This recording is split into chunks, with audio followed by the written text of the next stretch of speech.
ఆయన రాకడైతే సమీపంగా ఉంది. ఇది కడువరి హెచ్చరిక. ఈరోజు ఆత్మీయ జీవితంలో నిద్రిస్తున్న స్థితిలో ఈ రోజు నువ్వు ఉండడానికి వీల్లేదు. నిద్రిస్తున్న వారిని మేల్కొల్పడానికి ఆత్మదేవుడు ప్రతి క్షణం ప్రతిదినం వాక్యం ద్వారా ప్రతి ఒక్కరిని హెచ్చరిస్తున్నారు.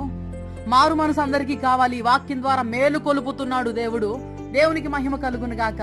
నా ప్రియమైన చెల్లి, నా ప్రియమైన తల్లి, నీతో దేవుడు మాట్లాడుతున్నాడు. వాక్యం ద్వారా మేలు కొలుపుతున్నాడు. నా ప్రియమైన సహోదరి సహోదరులారా, నాడు నోవాహు ప్రజల్ని మేలుకొల్పగా వారు ఆత్మీయ నిద్రలో ఉండిపోయి ఉన్నారు. దానికి ప్రతిగా మరణం కొని తెచ్చుకున్నారు. ఈ రోజు నీ స్థితి ఏదైనా, నీ స్థితి ఈ రోజు ఎక్కడుందో ఆలోచించు.